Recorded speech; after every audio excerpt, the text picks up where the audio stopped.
Hey mom, how's it going? Good, Lindsay, really good. How are you doing today? I'm doing good. I'm feeling a little under the weather, so sorry for the raspy voice. If I have it, I've got some tea here in case it gets really bad. But I'm doing so good so far this morning. I had a meeting with our wedding planner. She was showing us a bunch of different beautiful venues in France. So it was a fun meeting. Gotta love my kid wanting to go big or go home. Listen, I never once questioned from the time you were born that you are a go big or go home kind of girl. There's no question about that, right? Right, exactly. So we are thrilled today. Like I have got to say, I've been waiting for this episode for a very long time. This is our 100th episode that we are recording. I can tell you it's probably one of the best things I've ever done is starting this with you, Lindsay. So I'm super, super excited to introduce our most special guest for our 100th recording. We have Mr. Frank Santa Sentner joining us today. Frank, welcome to the show. Thank you, Carey and Lindsay. It's wonderful to be here, and I'm very honored to be the guest on your 100th show. Woohoo. Yeah, we thought about this, Frank, and we said, listen, if we want to do something special for our listeners that have stuck with us for, almost all the way through 2 years, what could we do to bring them an incredible insights into the show? And honestly, your name went to the top of the list, which is amazing. I can't believe we've not interviewed you yet, to be quite honest. So Hmm. I'm super, super thrilled for you to be here with us.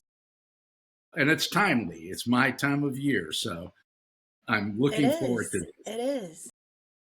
And for So those that funny. didn't see a video clip or aren't watching the video, Frank is dressed up in a Santa hat, and I wanted to ask you, Frank, do you do this during the season, like dress up as Santa? Do you have like a full Santa outfit?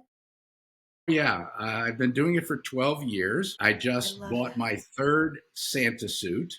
I'm happy to say that I Ah. did have to have it altered. I'm still not filling them out completely, which I'm thrilled with, and so is my wife. And it is the most joyous thing that I do. I live for this season every single year.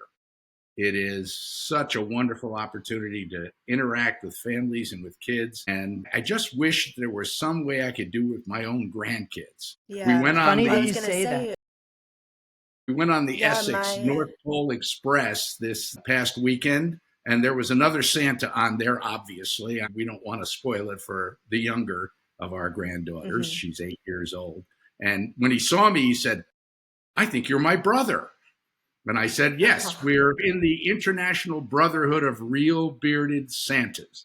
That's an actual thing, and I pay dues, and I get my insurance through them. wow. Fantastic. When I was a kid, I was scared of Santa. I was scared of like anyone who dressed up in a costume. And my grandpa dressed up in Santa, and because I could recognize his face, I wasn't scared of him. But I remember that was like really special. He dressed up for all the kids on our street and let everybody sit on his lap and hand them their lists.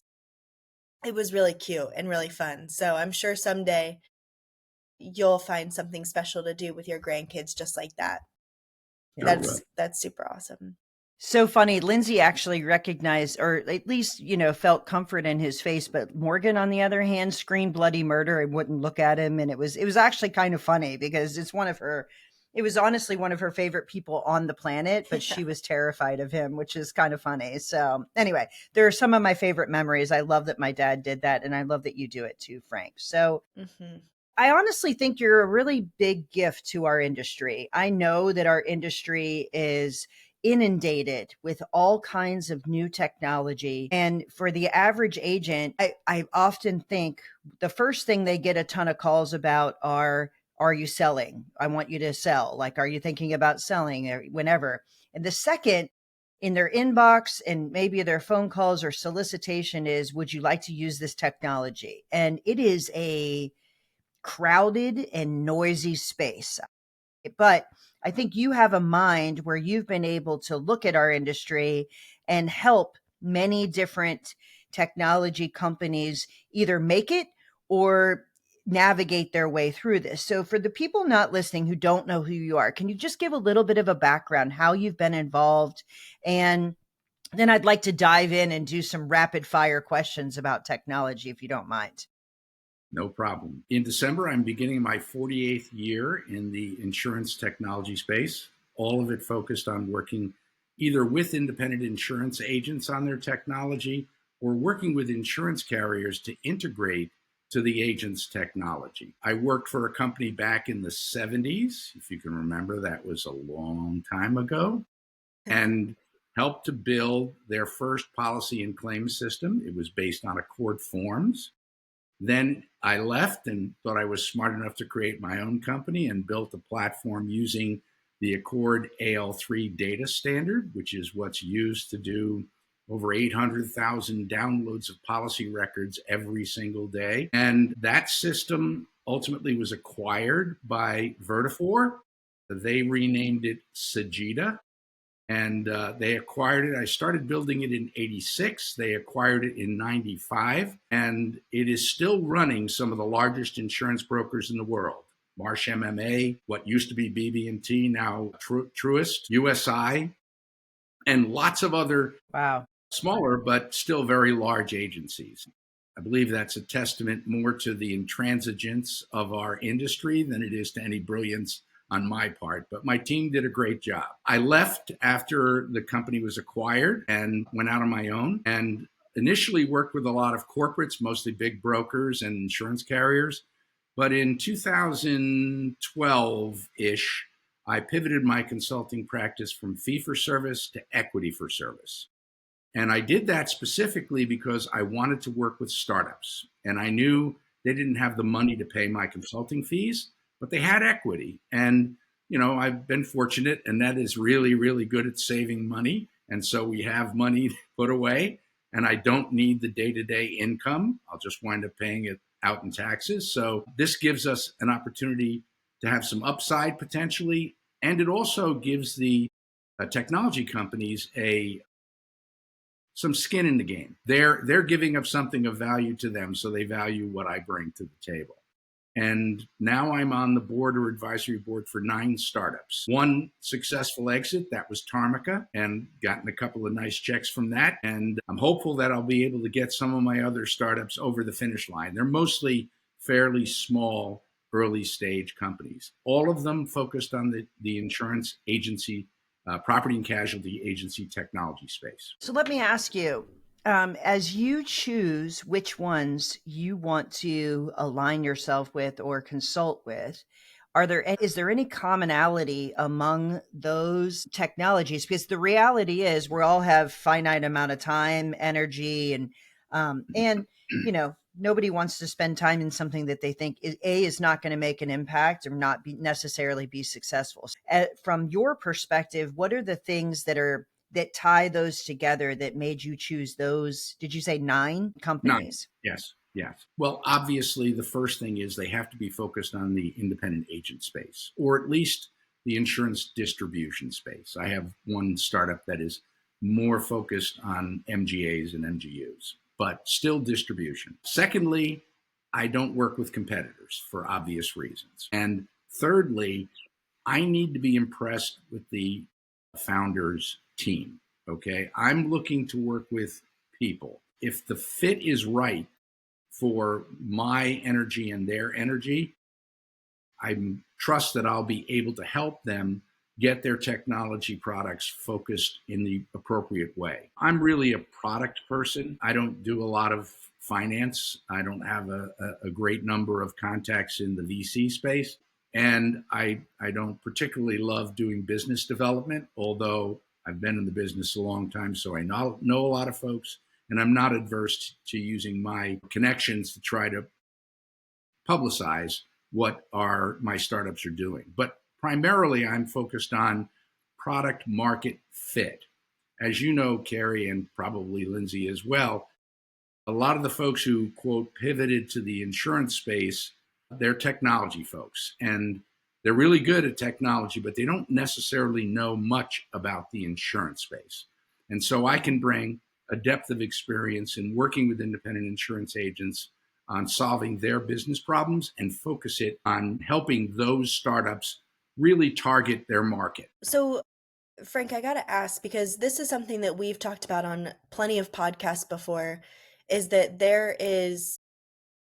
I think that there's a clear difference between technology in the insurance space that was built like by agents and then insurance products that were built without agents. Maybe the founder wasn't an agent, but I think it's always incredibly important to have like a board of agents who are giving feedback, even if the founder themselves was an agent, because no two agencies are the same. So is that something that you always help implement? Do you help manage those committees? How does that work in a really early stage product? At what point do like people get involved like that? The first thing that I try to do is to ensure that the startups are connected with the right agencies. You're right, Mm. every agency is somewhat different, but they all share common problems. And for instance, when Aureus Analytics, completed their paid proof of concept with the travelers for their customer experience platform, but then were unable over a period of a year and a half to get any traction with insurance carriers, even though the CEO had relocated himself and his family to West Hartford, Connecticut. He came to me and asked me if I could help him, pivot to the insurance agency space. And I immediately introduced him to, Carey, Chris Paradiso, my insurance agent and good friend. And, they didn't even have a user interface for agents because they used to use their customer experience analytics to push through carrier operational systems. Well, you can't do that with agency management system vendors. They don't do that until you've got a big client base than they do. Then they'll do it. But to get started, they had to create their own UI. And Chris and his team worked for 3 months gratis with this startup vendor, giving them the insight and understanding of the space that you mentioned, Lindsay, so that what they were creating would be accessible to independent agents. And 3 months after that, they had 40 agencies on their platform, and they've never looked back. So that's what I try to do. I try to make the connections for every one of the platforms that I take on as a mentor, to get them connected with the right agencies. And there are always agencies who are a better fit for a particular technology, even if it's only from the perspective of their mindset. They haven't quite gotten to the stage where they recognize that the single most important way to do digital engagement with their customers is through this little thing that I have in my pocket, right? Mm-hmm. If you don't get the fact that that is the mechanism for digital engagement with your customers, then you're not going to be a really good fit for the insurance agent app, right? That's right. If you don't recognize that the biggest challenge that every AI platform or any operational platform that integrates to agency systems has is the quality, or I should say lack of quality, in the data that those agency systems contain, then you're probably not going to, reach out to Roman Stepanenko at Record Linker to get his data cleansing and normalization platform, right? You're going to get integrated to a platform, and it's going to give you feedback on your customers or push data out to your customers. And you're going to recognize, your people are going to recognize that the insights are wrong or the data itself is wrong when the customer looks at it, because you've made the mistake of not cleaning your house before you invited someone in to take pictures. Right. Exactly. So that's me. That's the focus that you need to bring when you're working with startups. And of course, there are also things, just operational things. When you've started your own small business and you run it, you don't even know, unless you reflect back on it, how much you learn. And a lot of times these startups, they're two tech guys or gals, and neither one of them is a business person. That's a problem. Okay. I mean, the perfect formula, in my opinion, is, a business person from the insurance space. This is the perfect formula, right? a technology person who has really good broad capabilities, and the person in the middle who ties them together, right? The person who Yeah. knows how to run a business can help the tech person understand what the business person is saying. Mm-hmm. That triumvirate is sort of the really excellent, most likely to succeed formula. Now, I can't dictate that.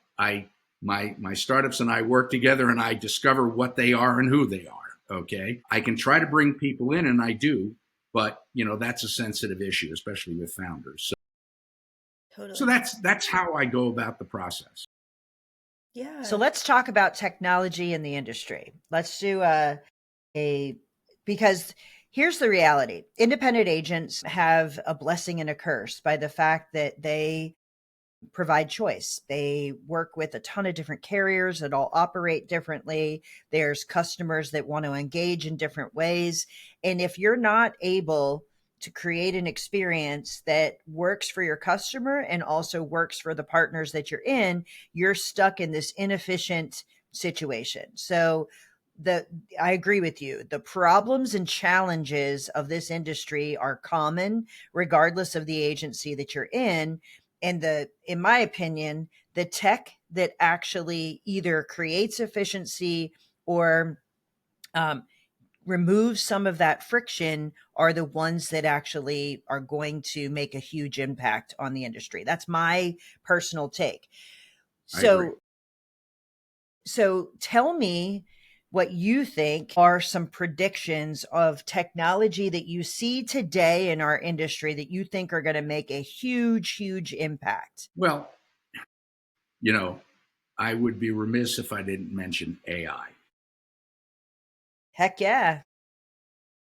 And AI is kind of a slippery, term. Sure All is. of my, all of my startups use AI in some manner, shape, or form, mostly in very targeted, very operational ways. Not the kinds of things that you hear about with Chat GPT and stuff like that. Not the deep fakes and all the rest of that. What they're doing is they're applying technologies that enable systems to make decisions that would normally have to be done by a human being. And we are making some headway. It is not going to progress as quickly as people say it's going to progress. And part of that is because we don't really fully understand what it is that our own brains do. And so it's very difficult to create comparable intelligence in a machine if you don't really understand what your brain is doing. It's one of the reasons why self-driving vehicles have not caught on.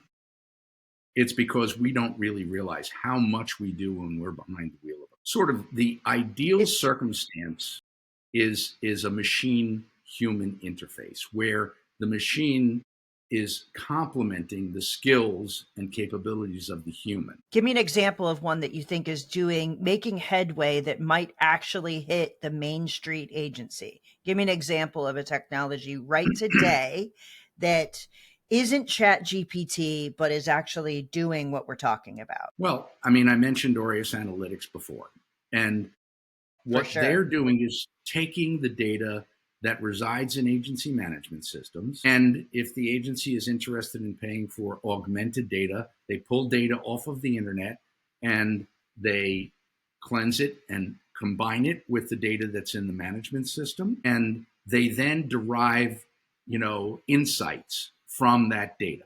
And the insights are largely focused around retention, which should be job one for an agency. 100%. Yes. 100%.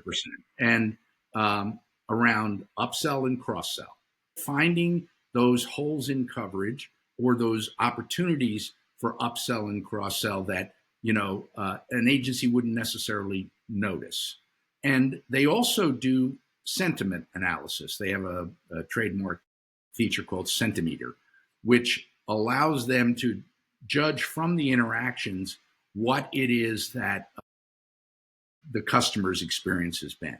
And they grade it on a 100-point scale. And, they have little emojis, for the quality of the experience. But it allows the agency to focus in when you're doing retention, for instance.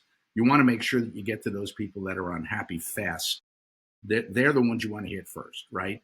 Because you're going to need to fix things. You're going to need to rectify things. Similarly, you're not going to want to try to upsell someone who's upset, right? So there's a time and a place for these technologies. But that's a very targeted, very pragmatic, very effective way to apply AI. I have another startup that's using AI to do data conversions. They're a small agency management system vendor, and they recognize that, one of the biggest challenges for agents is how do they get all that data out of their system and into the new system. It's not something that their current vendor is going to be terribly supportive of. So using AI and Accord data standards, this company was able to create an over the night or over the weekend, depending on how big the agency is, conversion of data from the one management system to another. That dramatically improves the potential that an agency would be able to learn and adapt to a new system relatively quickly. There's AI built into Record Linker. Leo uses a lot of AI. That's another one of my startups. And they managed to pull a lot of data off of the internet as well. They're focused primarily on new business sales, on enabling producers to reach the right people with the skill sets that their agency has. They're interested in what your current book of business looks like, mostly because it predicts how well you'll function in various industry segments going forward. And, I have a startup that does video analytics of drivers, both analytics looking out the windshield. It's a dual camera system, works on a phone, turns on both the cameras, and it looks out through the windshield, detecting threats. And it also looks at the driver and determines whether the driver is paying attention, okay? Whether they're distracted, drowsy, and it alerts the driver when there's a threat. There are two levels, alert and warning. And it's just tones or a voice. Okay, the voice is the warning, when it's a threat. But if you're the driver and you're looking left because you're going to turn and someone steps off the curb, the proverbial mom with the baby carriage steps off the curb on the right-hand side, you're not going to see them. You need to be notified. That's a perfect application for AI. And that's where I think we're going to see, that's where I think we're going to see a lot of change. I think we're going to see a lot of risk mitigating technology, what I call risk mitigating technologies, water sensors, Ring doorbells, the Nest thermostats, the kinds of things that people are installing in their homes. And it's an enormous opportunity for agents because agents are closest to the customer. If they school themselves or hire someone who is capable in that area, they can build a very strong relationship, even stronger relationship with their customer by being their risk mitigating expert. And these things are ultimately going to find their way into our value chain, insurance value chain. And carriers are going to discover that it's a lot better to underwrite by looking through the windshield than looking in the rearview mirror. That's the way we do things and have done things for a long time. Agents need to be able to leverage the technologies that already exist that we're not deploying successfully. They need to be able to, do what we used to call straight through processing or once and done or immediate work completion, you name it. They need to have a way in order to compete with direct writers and with captive agents. They need to be as efficient as them, even though, as you said, Carey, they give their big advantage and disadvantage is choice, right? But there are ways to streamline that. And they need to work on their carriers and get them to buy into the concept that we need to solve the problem of how we give a bindable quote that can be turned into a policy without the agent doing multiple trips to and from the carrier's website. There are so many things. I'm still working on the same problems now that I worked on 48 years ago. The platforms are different, but the inefficiency in our technology space, in our insurance technology space, is so intransigent, so embedded that, we tried creating applications so that agents wouldn't have to fill out a bunch of carrier specific applications. We then said, okay, we're going to save you the time. You can go and put the data into the carrier system, but we'll send you a download so you don't have to do duplicate entry. Then we created real-time integrations for rating and for underwriting and so forth, and billing inquiries and go down the list, claims inquiries. We've only implemented a fraction of those technologies. Yeah. We That's still the only challenge, have, right? Yeah, we still only have a dozen or so lines of business that we do it for. We still only have the highest level business transactions. And it's because, we take our eye off the ball. It's one of the problems with the feast and famine cycle, where the hard market, soft market, and we're in the longest hard market in my 48 years right now. And, when a lot of money is flowing in, people take their eye off the ball. They don't say, I've got to continue to work on this, solve this problem. Or there's changes in the industry in terms of who's leading what organizations. And, we really are doing the agents a disservice. We have some very, very old technology, including my beloved Sajida, that is not being dealt with. Mhm. It's not being enhanced, and it's not being, sunset. We need Well, I to think be there's a lot able. of technology right now, Frank, that some of the technology that's being built with AI is going to push through and move some other types of technology out. I think an example of this is a technology like Gaia is going to push raters out, right? Like using an AI solution is going to take existing solutions that we have that have maybe stalled out or aren't, don't work correctly. Like oftentimes with a rater, I hear, well, it displays me a rate, but then when I actually bridge over into the carrier, it's much higher, right? Like issues like that don't happen with Gaia because you're exactly in the carrier portal. So I think that there's opportunity for new and fresh technology to come and freshen up solutions that may be existing right now or even make them push them to be better. Are there other examples of technology that you think will come and disrupt existing solutions? I hate using the word disrupt, but Yeah, I mean, you know, mostly I'm an and sort of guy, not an or. And okay. most Okay. Yeah. insurtechs have pivoted away from the word disrupt for that reason. Yep. I Yeah, know. for I mean, sure. something as straightforward as a mobile app. Okay, the insurance agent app has been around for a dozen years. Okay, mobile Right. technology is not new. Okay, nobody in their right mind would call it disruptive. Okay, but you know, for me, I use it. Chris has it. I use it every day. Well, not every day, but several times a month. Okay, because it's my own personal insurance, and I have a bunch of other companies that I've referred to Chris, where I'm the treasurer, I'm on the board, and I'm sort of the go-to insurance guy. And so I'm continually looking things up, ordering certificates, and self-servicing without having to bother Chris's staff. I love them, but I like doing things myself. And I think there's an ever increasing number or amount of the population that are interested and capable of servicing themselves if you give them the tools. Okay. And I'm not talking about a web app. I'm not. Is people like the reality is people like me don't want to do things between 9 and 5 when an agency is open. I actually want to take care of things when I have the time in order to do what I need to do. And that's true for everything. If you think about it, it's how we bank, it's how we exercise, it's how we shop, it's how we do all kinds of things. I don't need a store to be open. I just need Amazon to bring it to my door. Like it's how we grocery shop, it's how we do everything. So why in the world would we not think it's the way we're going to actually plan for our business or our home and protect ourselves? It's the craziest thing, Frank, that I think financial in general, banking, insurance, investments still are a little old school, thinking that you have to do brick and mortar. And the reality is our society has moved away from that. And I'm not just talking about Lindsay's generation. I'm talking about my generation and your generation, where people just want Yep. convenience. Like there's just no two ways around that. So I could not agree more.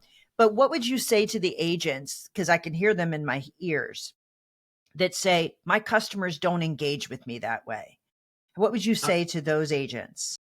Well, recently, I think you know Matt and Kiki, but recently Matt heard that from one of his agents. And he said to him, I'll tell you what, I'll run a survey for you because I already have, all of your customers, right? I have their email addresses.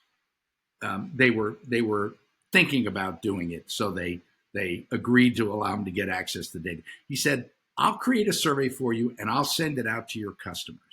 62% of his customers said they would prefer to use a mobile app. Okay. And this is an agent who said, my customers aren't interested in a mobile app. Well, I mean, and I'm sure you do this too, Carey. You go in and people say, my close ratio is 80%. And you say, really? So we're going to just give you a simple spreadsheet. And every contact that your people make, we're going to track it and we're going to find out who actually you closed. And guess what? The close ratio is closer to 33 if they're lucky. Right? So if you don't measure it, you don't know. And so these preconceived notions are defeatist on the part of agents. What have you got to lose? It's not like the thing is expensive. It's not. People are just threatened. They're threatened by new technology. They have to be able to get out of their way. And, one of the most important things to do is to identify people who come from the digital, generation, the people who grew up with this. Put them on your staff and give them some space to begin to explore social media and other mechanisms for connecting with the younger generation. And you will find that those people will make you successful. Now, you can't stop doing all the old stuff, okay? Because you've got a whole bunch of customers and you can't always predict by age who's going to go which way, right? For whom it's really important that they get that handwritten card, okay? Or that they get the Dunkin' Donuts, reward card for giving you a good review and so on. But you better be doing social media. You better be doing every type of communication that you possibly can. And the best way to do that is to bring people and bring them in. Chris is, guru for all of this communication. Started in his agency at 16, okay, while she was still going to high school. She is now running all of the marketing for his firm, okay? So it's like, I think 6 or 8 years later. You can build it and it's not expensive. 16-year-olds are not expensive. And you will be amazed what they know. And they think differently than we do. I often, obviously what I do is try to help agents make the right investments inside their agencies so they can increase the value and have as many options as possible. Because the reality is every agency owner that's listening to this podcast at some point will not be the owner. That's just a reality. So if someone says, well, I'm not selling now, or I'm not doing this, I'm not doing that. The reality is all of us leave this earth. So you eventually will be making a decision about the future of your agency. Internal, external, doesn't matter. So for those that resist, or those that think technology, I don't need to do certain things, or that's not the way my customers act, what would you say to them?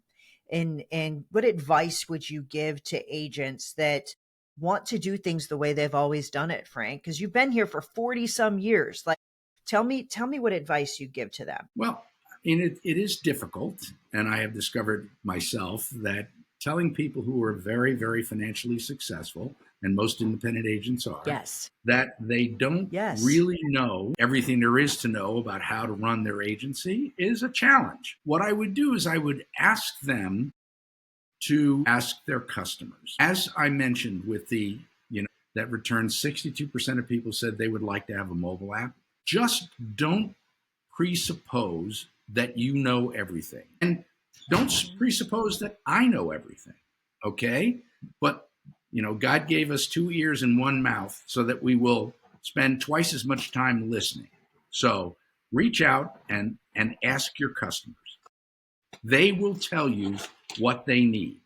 And you have to sometimes be able to read between the lines, okay? And you have to formulate the questions in such a way that you're not going to presuppose the answer, okay? There is an art to writing a survey. And, you can always slant the results by the way in which you phrase the questions. You have to be as neutral as possible. There are plenty of people out there you can find who will help you craft a good survey. And just pick some of the areas where you're hearing from technology people that their thing is the best, whatever since sliced bread. Good. Find out what your customers think. No agent that I know will ignore their customers. Exactly. Yep. Well, Frank, it's been amazing to have you on. Thank you for giving us some insight into things you're working on, things you come seeing, or things you're seeing come in the future, and a little bit of advice for our agencies. Want to wish you and your family a happy holidays for sure. And thank you so much for coming a little festive for us. That is super, super fun. And we look forward to having you on again. I'm sure we'll have you on again before the end of our podcast. Exactly. We won't, for sure. Yeah. Thank you so much, Frank. That's awesome. Perfect. Ended. That was Thanks so much. perfect.